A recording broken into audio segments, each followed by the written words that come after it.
जय गणेशाय नमः। जय मां सरस्वती। जय मां दुर्गे। जय मां बगलामुखी।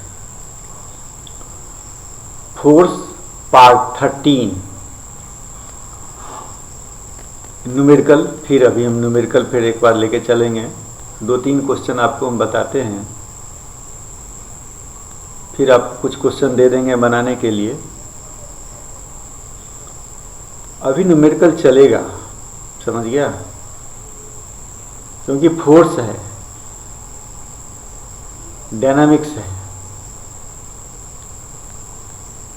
तो इसको आप जितना मजबूत करेंगे 11th में आपको उतनी सुविधा है। ठीक है, नहीं तो बार बार कहते हैं 9th में यदि आप इतना मेहनत नहीं कर देंगे तो 11th में आपको रोना रोना पड़ेगा, और आप सोचिएगा कि हम 11th में कर लें। ठीक है, आप 11th में जाके कीजिएगा, तब तक आपका दूसरा सब्जेक्ट पिछड़ जाएगा। इसलिए आपको बेस यही बनाना होगा। यदि आपको मैथ फिजिक्स आगे देखना है, तब नहीं देखना है, आर्ट्स कॉमर्स में जाना है, तब तो आप सही हैं। ठीक है, चलिए।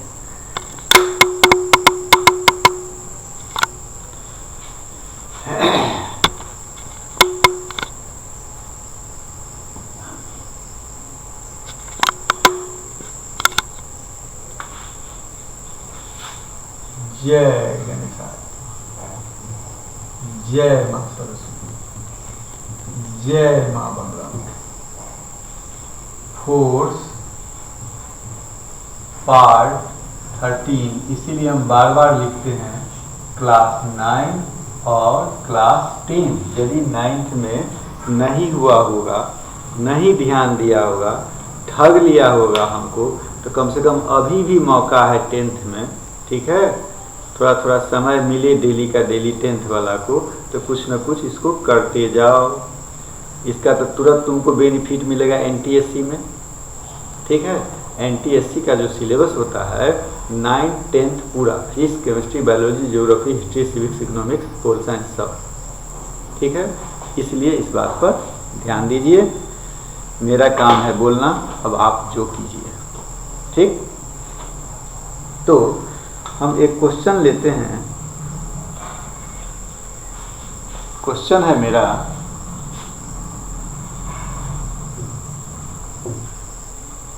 ए ball of mass 0.2 kilogram,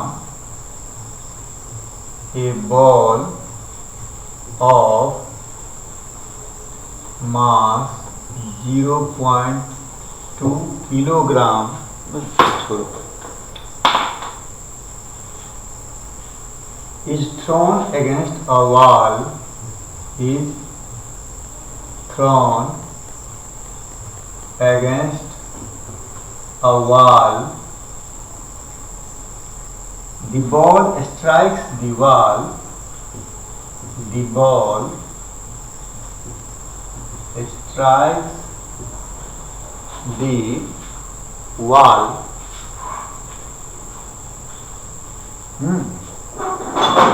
Normally with a velocity of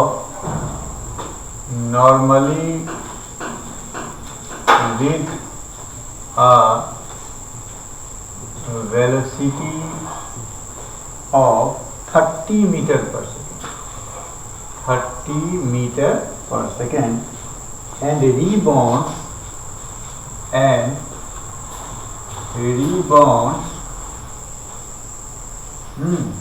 with a velocity of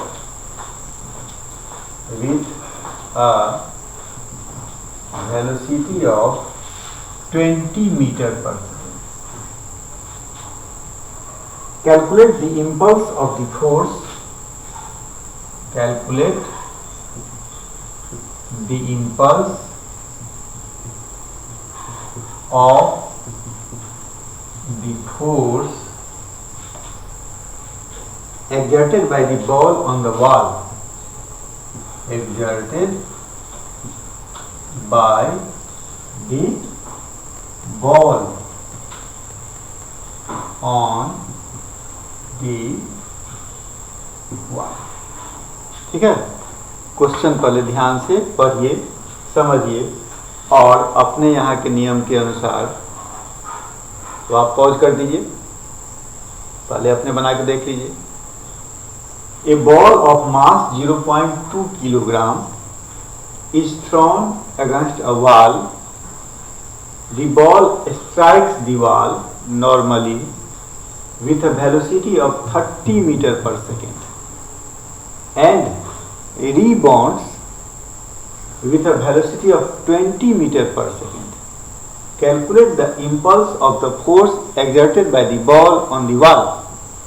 ठीक है, ये मेरा क्वेश्चन है, आप लोग पॉज करके बनाते रहिए। अब हम तब तक इधर बनाएंगे। ठीक है, पहला है मेरा कि बॉल का मास कितना है। ठीक है, solution, mass of the ball. ठीक है, मास ऑफ दी बॉल कितना दिया हमको, 0.2 kg। ठीक है, मास ऑफ दी बॉल कितना हो गया मेरा, 0.2 kg। इनिशियल वेलोसिटी u कितना हो गया, 30 मीटर पर सेकेंड, क्योंकि बॉल जब मूव किया, दीवार में टकराया, उस समय में उसका वेलोसिटी क्या था, 30 मीटर पर सेकेंड। उसके बाद v फाइनल वेलोसिटी क्या था, 20 मीटर पर सेकेंड। लेकिन यहाँ एक चीज ध्यान देना होगा कि हम इस डायरेक्शन में फेंके हैं और रिवर्स होकर क्या है, उसके अपोजिट डायरेक्शन में आ गया। इसका मतलब यह साइन क्या हो जाएगा, निगेटिव। v क्या हो जाएगा, निगेटिव, -20 मीटर पर सेकेंड। ठीक है, मास पता चल गया, मास ऑफ द बॉल, यानी यहाँ लिख लीजिए m is equal to 0.2 kg, u 30 metre per second, v 20 metre per second, वो भी माइनस क्योंकि अपोजिट डायरेक्शन। अब एक चीज देखिए कि यूनिट आपके SI सिस्टम में है, इंटरनेशनल सिस्टम में है, किलोग्राम मीटर पर सेकेंड, इसीलिए यूनिट का समस्या नहीं है आपके पास, यानी सेम सिस्टम में है। अब आप निकाल रहे हैं इम्पल्स। क्या निकालना है आपको, इम्पल्स। इम्पल्स बराबर होता क्या है, आप पढ़ लिए हैं पहले। इम्पल्स बराबर क्या होता है, change in momentum. Change in momentum, momentum में चेंज, इसका मतलब क्या, फाइनल वेलोसिटी या फाइनल मोमेंटम, फाइनल मोमेंटम और माइनस क्या, initial momentum, minus initial momentum. ठीक है, तो फाइनल मोमेंटम क्या है आपके पास, mv और माइनस इनिशियल मोमेंटम क्या है, mu, यानी m यदि कॉमन ले लेते हैं तो क्या होगा, v माइनस u। ठीक है, अब आप वैल्यू डाल दीजिए। m कितना है आपका, 0.2 kg, v कितना है, -20 और u कितना है, यहाँ माइनस है तो -30 मीटर पर सेकेंड। ठीक है, इसका मतलब हो गया 0.2 kg into -50 metre per second. ठीक, इसका मतलब हुआ 52 या कितना, 100। इसका मतलब 10 kg, माइनस में -10 kg metre per second, 10 kg metre per second, या इसी को हम लोग लिखेंगे -10 न्यूटन सेकेंड। यही मेरा हो गया इम्पल्सिव फोर्स। हो गया एक क्वेश्चन। ठीक है, अब हम आ जाते हैं दूसरा क्वेश्चन पर। साफ दिखाई दे रहा है, हाँ। अब दूसरा क्वेश्चन पर हम आ जाते हैं। दूसरा क्वेश्चन हम लोगों का क्या है, देखो यहीं पर क्वेश्चन नंबर 2। क्वेश्चन नंबर 2 है आपका कि ए hunter has a machine gun. A Hunter, Hunter का मतलब शिकारी। ए hunter has a machine gun, ठीक है, that can fire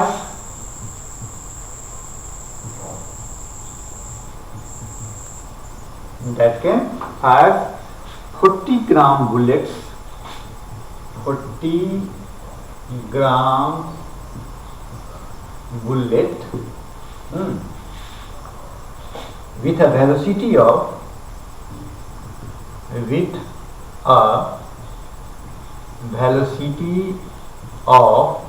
150 meter per second. A tiger weighing कितना 60 kilogram springs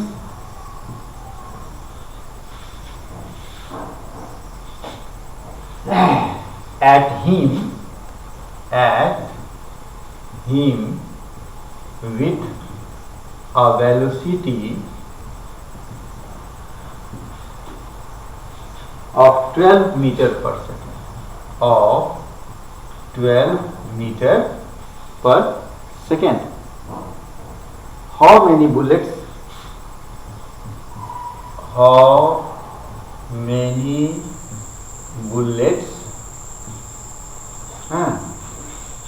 must the hunter fire? Must the hunter fire per second?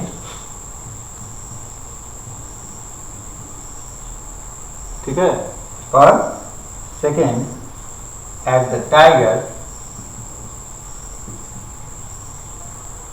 to stop him in his track, ठीक है, in his track. Bullets लगाओ, चलो ठीक है। Question को पहले दिमाग में लाओ, ये सोचो कि मेरे सामने में ऐसी घटना घट रही है। A hunter has a machine gun that can fire 40 gram bullets with a velocity of 150 metre per second. A tiger with 60 kilogram springs at him with a velocity of 12 meter per second. How many bullets must the hunter fire per second at the tiger to stop him in his track? Question आ गया दिमाग में, ठीक। अब ये हमको सोचना है, हम लोग जो फोर्स पढ़ रहे हैं, डायनामिक्स पढ़ रहे हैं आप, तो उसमें कहाँ है, क्या क्या दिया हुआ है और किस फॉर्मूला का हम लोग यूज कर सकते हैं, ठीक है। सबसे पहले हमको एक चीज इसमें मानना होगा कि वो जो बुलेट फायर कर रहा है, एक चीज यहाँ लगा दिया, पर सेकेंड कितना कर रहा है, तो पर सेकेंड हम मान लेते हैं कि n बुलेट फायर करेगा, ठीक है। हम मान लेते हैं कि पर सेकेंड कितना बुलेट फायर करेगा, n bullet. Let n bullets per second, let n bullet per second fire. एक काम हो गया कि एक सेकेंड में कितना बुलेट फायर करेगा, n। अब आप यहां पर क्या लगाइएगा, आपके पास वही ना law of conservation of momentum जो है उसी का यूज करना है, ठीक है। तो law of conservation of momentum हमेशा दो बॉडी पर नहीं होता है, क्योंकि एक्शन एंड रिएक्शन का बात हो रहा है, दोनों साइमल्टेनियस है, दोनों दो बॉडी पर होगा। यहाँ पर क्या क्या बॉडी है आपके पास, एक तो इसके पास मशीन गन है और दूसरा उधर का बॉडी क्या है, टाइगर है, ठीक। तो कंजर्वेशन ऑफ मोमेंटम क्या कहता है कि इसका मोमेंटम और उसका मोमेंटम दोनों क्या होना चाहिए, सेम होना चाहिए। उसके साथ साथ कि एक ही बुलेट तो नहीं दे रहा है, एक से ज्यादा बुलेट, इसलिए कितना बुलेट हम मान लिए n बुलेट्स, इसीलिए इसका जो मोमेंटम होगा किसका, गन का, उसमें हम n से क्या कर देंगे, मल्टीप्लाई कर देंगे, यानी momentum of gun into n is equal to momentum of tiger. बस आपका काम यही खत्म है, उसके बाद तो सिर्फ वैल्यू बैठाना है, ठीक। यानी मोमेंटम ऑफ बुलेट क्या होगा आपका, momentum of bullet is equal to momentum of क्या, tiger, momentum of tiger. Momentum of bullet, तो एक बुलेट नहीं, यहां पे कितना है, n बुलेट है, इसलिए क्या हो जाएगा, n into mass into velocity, और मोमेंटम ऑफ टाइगर का इसका भी क्या हो जाएगा, मास इंटू क्या, वेलोसिटी। इसको मान लो तो m1, इसको मान लो m2, इसको मान लो v1, इसको मान लो v2, क्या दोनों सेम नहीं रहने देते हैं। अब एक चीज आप यहां देखो कि n ठीक है, m1 v1, उसका मास कितना है बुलेट का, 40 ग्राम, ठीक है, और v1 वेलोसिटी कितना है, वेलोसिटी कितना दिया है उसका 150, वेलोसिटी है 1। लेकिन एक चीज, यहाँ जो मास दिया हमको ग्राम में दिया, यहाँ है क्या किलोग्राम, यहाँ क्या है मीटर पर सेकेंड, यानी इस ग्राम को भी हमको किलोग्राम बनाना होगा। तो हम क्या लिखें, 40 बाय कितना 1000, अब ये केजी हो गया। अब वेलोसिटी कितना है 150 मीटर पर सेकेंड, इसका मास कितना है 60 किलोग्राम, और वेलोसिटी कितना है 12 मीटर पर सेकेंड इंटू 12, बस हो गया, इतना ही काम था आपका, ठीक है। ये जीरो से ये जीरो गया, ये जीरो से ये जीरो गया, कितना हो गया n into 60 kg metre per second is equal to 60 into 12 kg metre per second. तो ई दोनों तो उड़ गया, ठीक है। तो n इज इक्वल टू कितना 60 इंटू 12 बाई कितना 60, बच गया कितना 12, यानी 12 बुलेट। कितना बुलेट चलाएगा 12 बुलेट। कितना बुलेट चला दिया वो 12 बुलेट चला दिया, नहीं 12 किससे चला गया, एक जगह गलती है, 100 नहीं होगा मेरा 1000 होगा, ठीक है 1000 हो गया। ये कितना हो जाएगा 600, ये कितना हो गया 600, यानी 120 बुलेट हो गया। एक क्वेश्चन हम आपको और बताएंगे, उसके बाद आपको हम क्वेश्चन देंगे बनाने के लिए।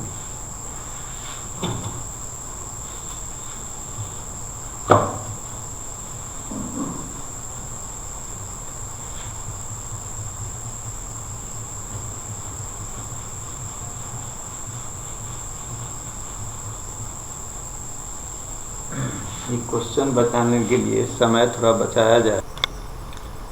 क्वेश्चन आपका लिखा गया, क्वेश्चन है 3 identical bodies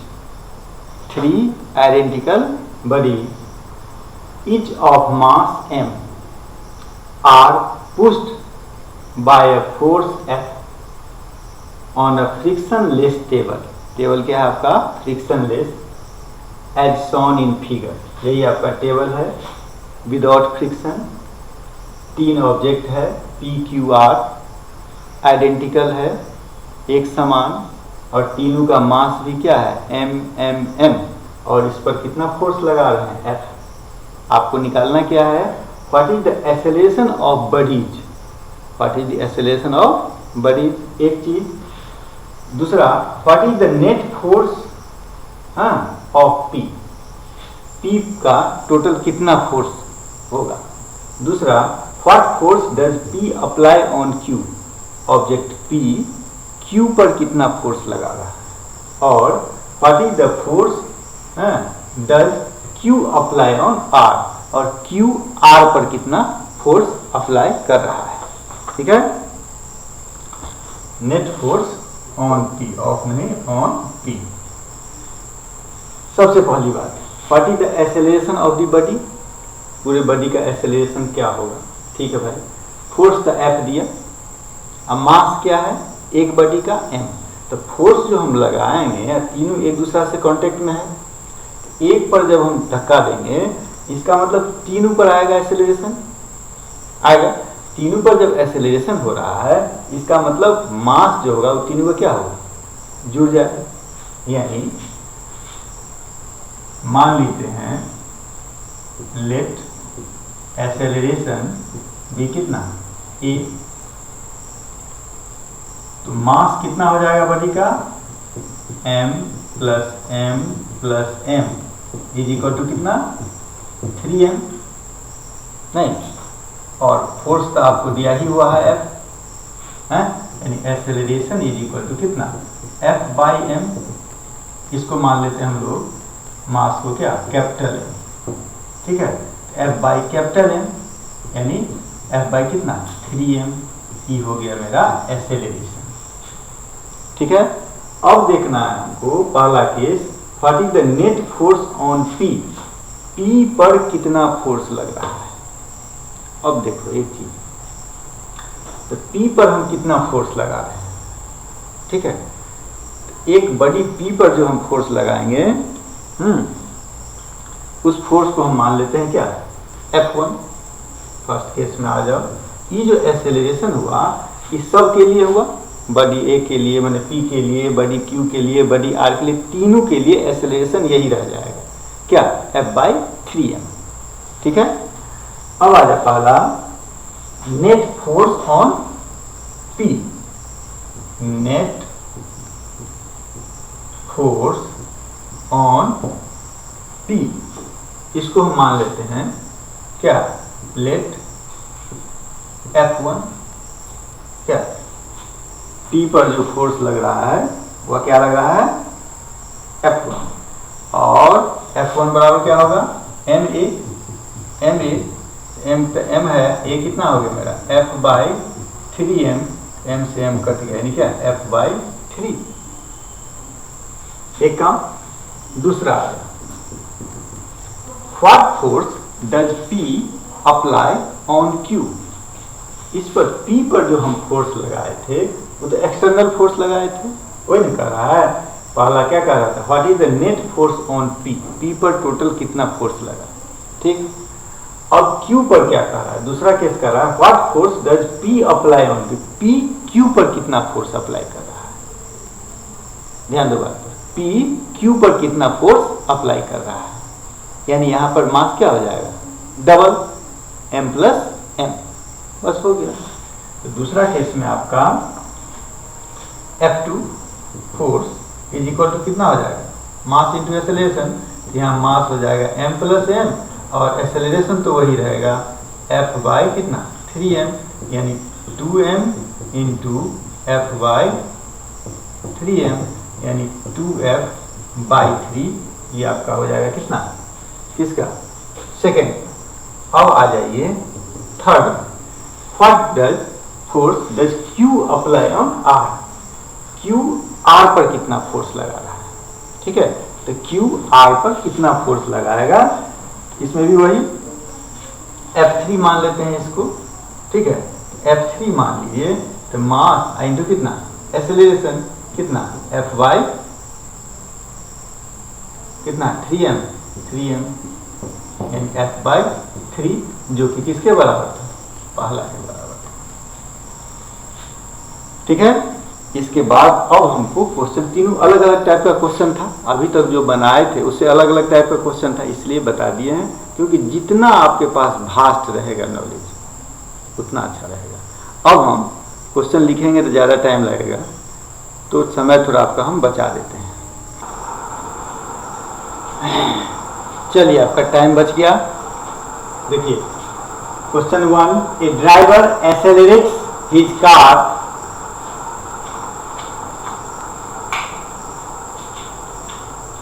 A driver accelerates his car first at the rate of 1.8 meter per second square and then at the rate of 1.2 meter per second square. Find the ratio of the forces exerted by the engines. Answer दे दिया गया हुआ। 2 है, a bullet of mass 0.01 kg is fired from a gun with 5.0 kg. If the initial speed of the bullet is 250 meter per second, calculate the speed with which the gun recoils. Question number 3rd, a hammer weight 3 kilogram moving with a velocity of 10 meter per second strikes against the head of a spike and drives it into a block of wood. If the hammer comes to rest in 0.025 second, find impulse associated with the ball. Question number 4 है, find the ratio of SI unit to CGS unit of force. 5. A machine gun fires n bullets per second and the mass of each bullet is m. If the speed of bullet is v, then find force exerted on the machine gun. Question number 6. A Diwali rocket is ejecting 0.05 kilogram of gases per second at a velocity of 400 meter per second. Find the accelerating force on the rocket. Question number 7. A 10 gram bullet is shot from a 10 kilogram gun with a velocity of 400 meter per second. What is the velocity of recoil of the gun? Question number 8. A shell of mass 0.02 kilogram is fired by a gun of mass 100 kg. If the muzzle speed of the shell is 80 meter per second, what is the recoil speed of the gun? Question number 9. A rocket with a lift of mass 20,000 kg is blasted upward with a net acceleration of 5 meter per second square. Calculate initial thrust of the blast. 10. A force of 180 Newton acting on a certain mass for 3.0 seconds gives it a velocity of 6.0 meter per second. Find the mass of the body if the body was initially at rest.